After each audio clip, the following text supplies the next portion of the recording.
Morning. It's February 7th, 2024, and I'm Chris Mark, about to do my second podcast. I've been asked over the years to comment on military issues, and certainly with the war in Ukraine right now raging and China being active, I get questioned quite frequently on my thoughts on the war in Ukraine and China. So we're going to talk a little bit about the history as to why it's important and my thoughts on that. And, it's one of those things, kind of like the election coming up, that supporting Ukraine in the war against Russia is kind of a hot topic. And what's interesting to me is I don't necessarily align with some of my friends, military combat veterans, Marines, things like that, on my support of Ukraine. But I'll explain why.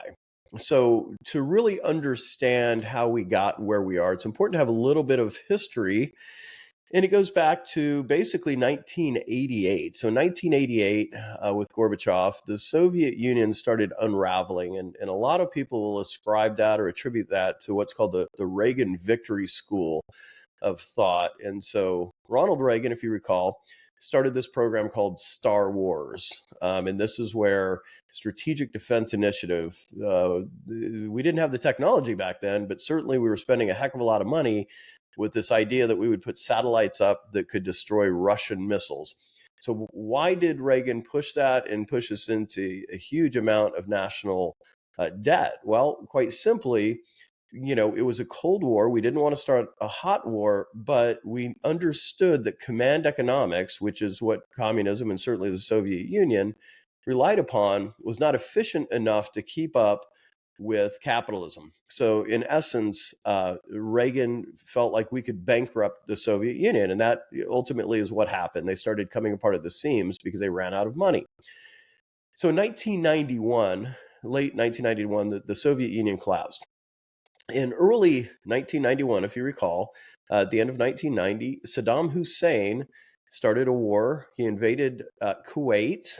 The bipolar power structure was kind of dissolving. And so you had these regional actors getting a little more interested in kind of flexing their muscle.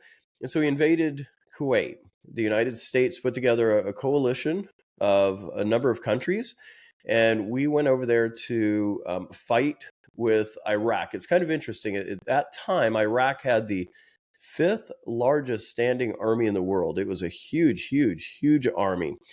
And so you had Russia and China sitting on the sidelines saying, well, let's see how the United States does.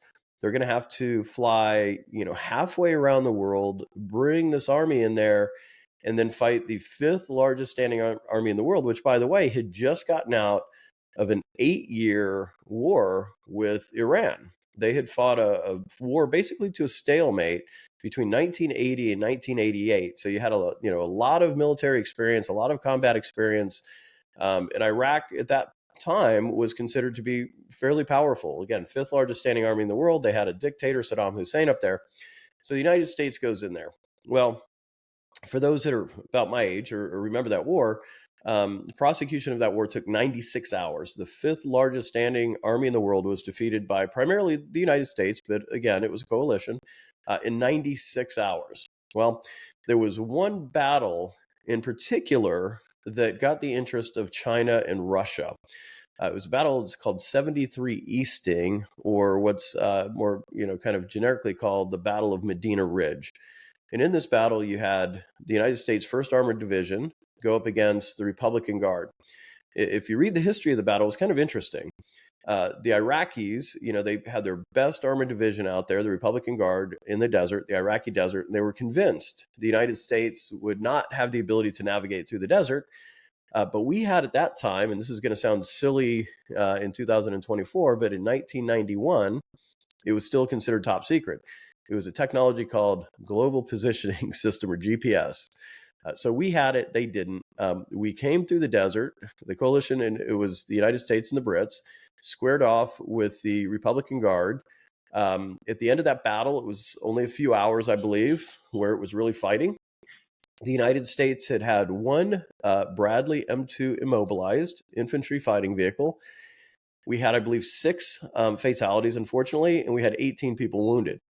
Now, on the other side, the Iraqis lost, estimates are 1,000 personnel. They had about 300 of their tanks destroyed. There were 1,200 prisoners. And it was basically just a hugely lopsided battle. Well, why is that important in the grand scheme of things with China and Russia? Well, what it did is it convinced both China and Russia, who were watching the prosecution of this war in Iraq, and particularly that battle, that you could not win a kinetic war with the United States. We were simply too powerful. If you want to square off and have a linear kinetic war, you're going to lose.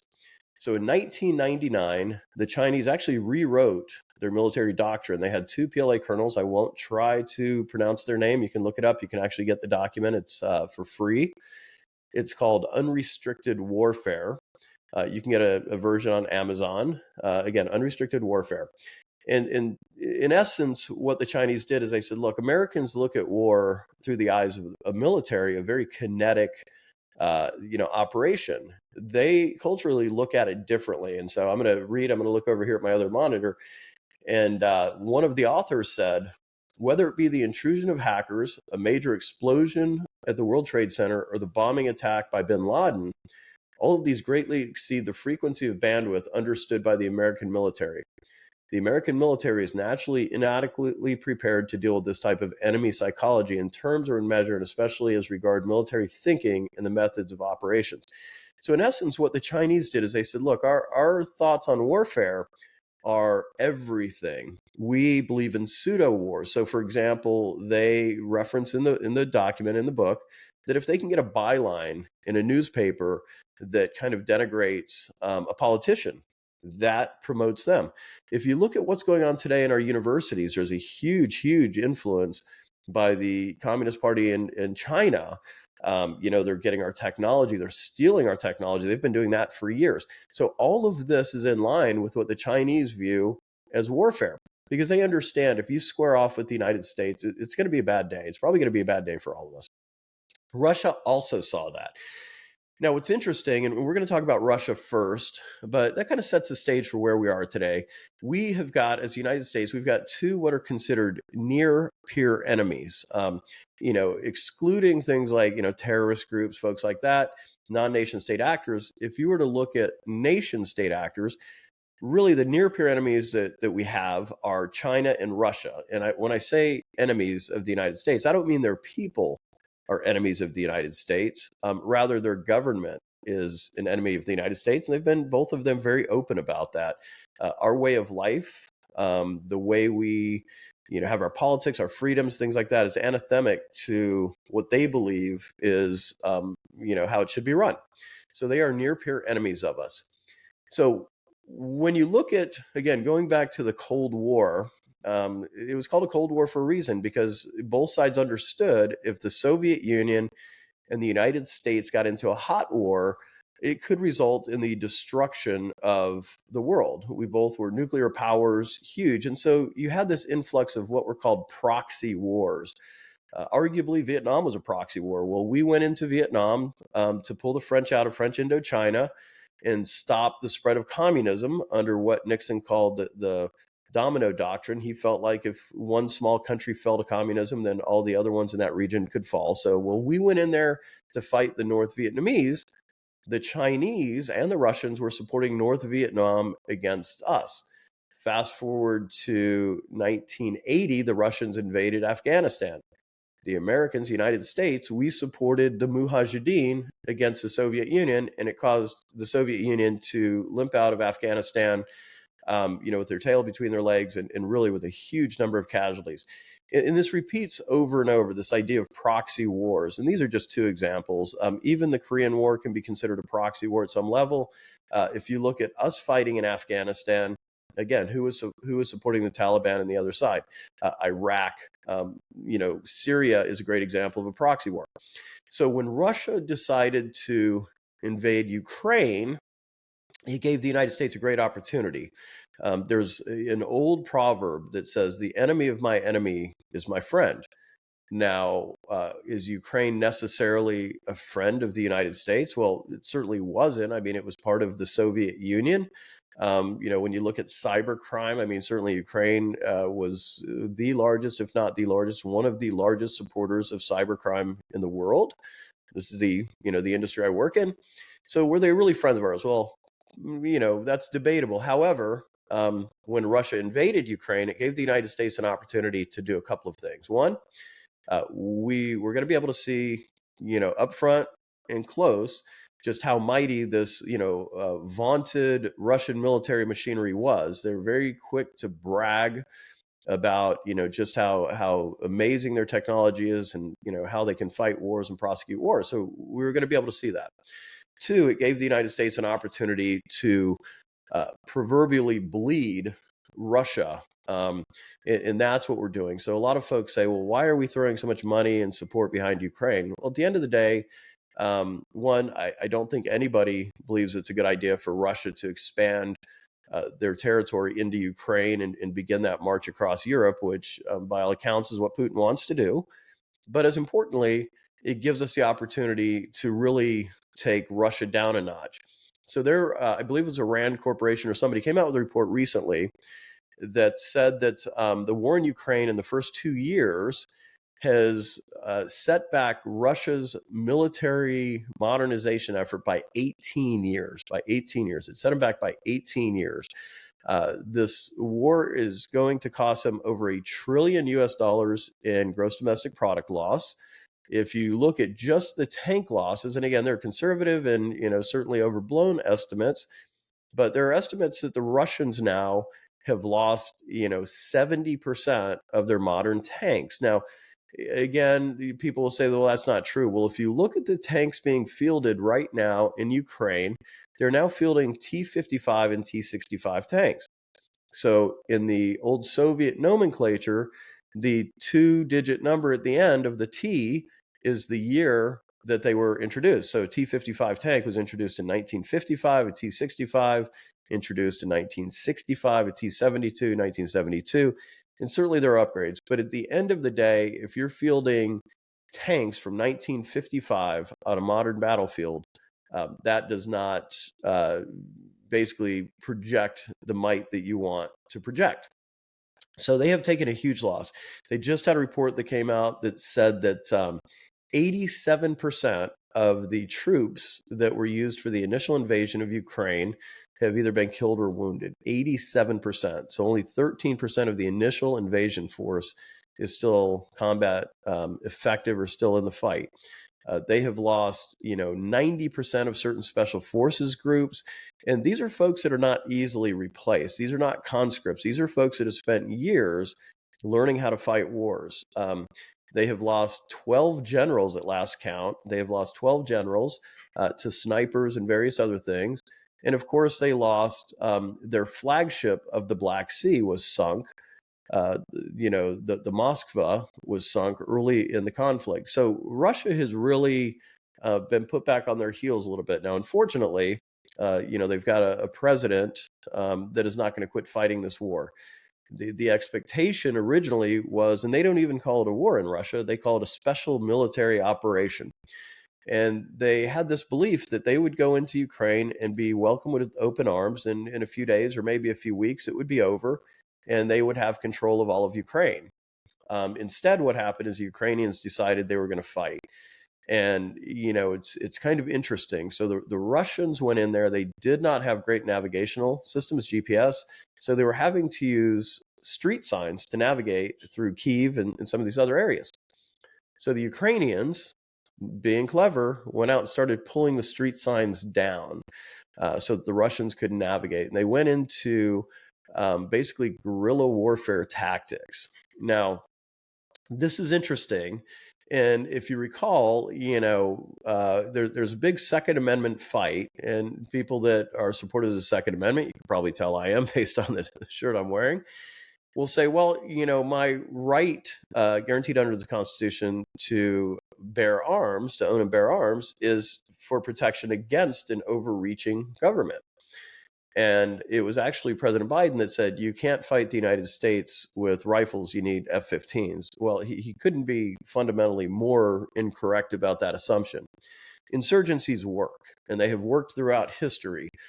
Look at Afghanistan and, their guerrilla warfare tactics and things like that. Afghanistan is known as the land where empires die. The mighty British Empire lost twice there. The Soviet Union lost there.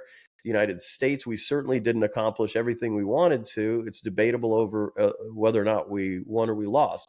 Now, even in Vietnam, and people can say, well, we won the war of attrition. Well, you know what? I live in Texas, and my yard is invaded by, like everybody's in Texas, by fire ants. And every season I go out there and I fight a war of attrition against the fire ants, and I poison them, do everything I can. And guess what? I'm not doing anything productive there. It's a war of attrition. I've killed probably tens of billions of fire ants. And the best I can hope to do every year is scare them into my neighbor's yard. And then my neighbor scares them back into my yard. So wars of attrition don't accomplish anything. You have to have objectives. You have to take and maintain the ground. So Russia right now has gone into Ukraine. They are at a stalemate. Unfortunately, what that means when you get into a stalemate is conflict devolves into what we're seeing. It's almost World War I. It has become trench warfare, which is just a meat grinder. There are estimates that Russia now has lost 315 to 350,000 troops in 2 years. To put that in perspective, in 3 years fighting the Korean War, the United States lost 53,000. In 20 years in Vietnam, we lost 58,000. And the Russians alone have lost upwards of potentially 350,000 in 2 years. So it has turned into an absolute meat grinder, and it really is a tragedy. So the United States, by supporting Ukraine, again, is helping to degrade the Russian military complex. One of the things we noticed very quickly, and Napoleon said it, this is an old adage that goes back throughout warfare, but Napoleon said it. He said an army marches on its stomach. Norman Schwarzkopf had said that amateurs think about strategy, professionals think about logistics. If you look at the first Gulf War and the fact the United States using C-5s and ships, pre-positioning ships, and all of this, we were able to move the American military halfway around the world, fly them over there, and prosecute a war. Compare that with Russia.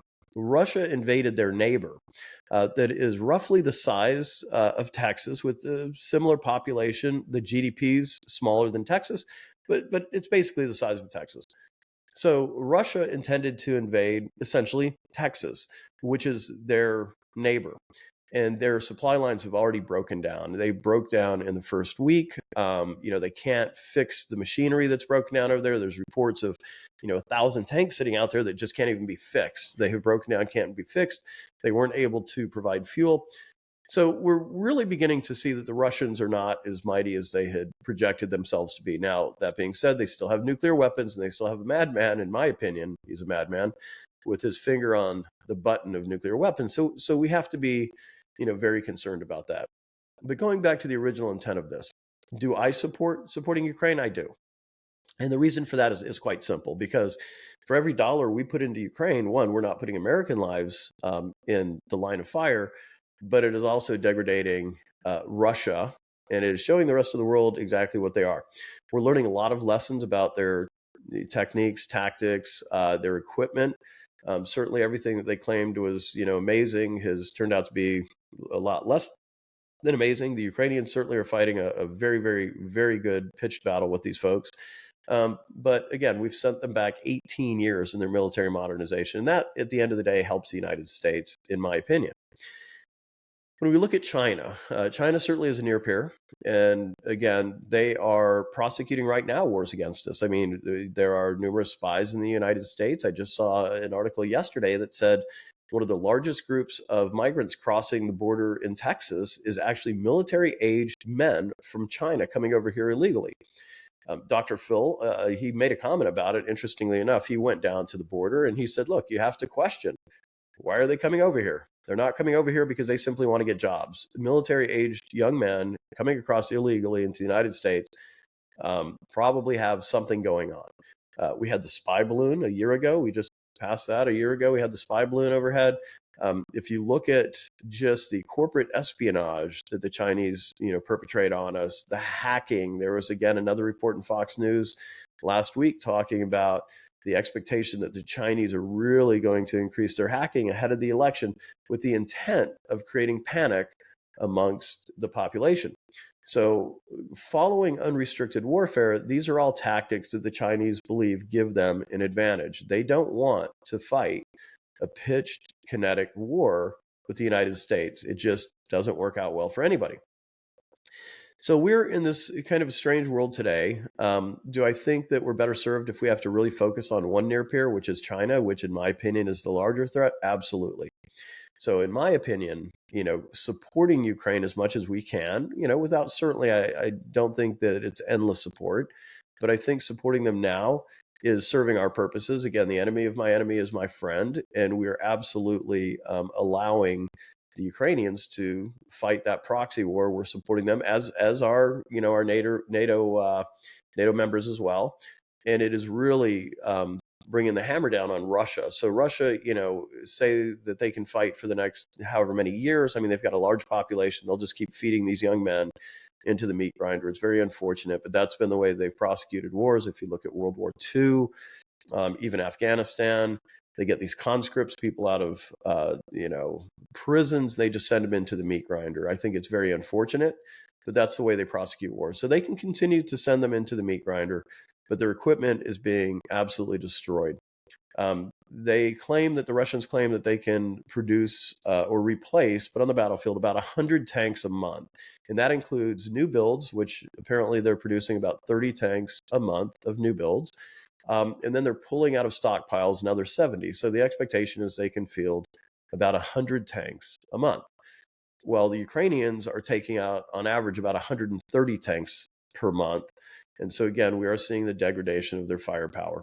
So, again, at the end of the day, this is a quick 21-minute explanation as to why I do support Ukraine, and a little bit of background as to why that war happened, kind of current events. So if anybody has any questions, you can contact me at cmark@globalriskinfo.com, cmark@globalriskinfo.com, and look forward to hearing your comments on this, and thank you for listening.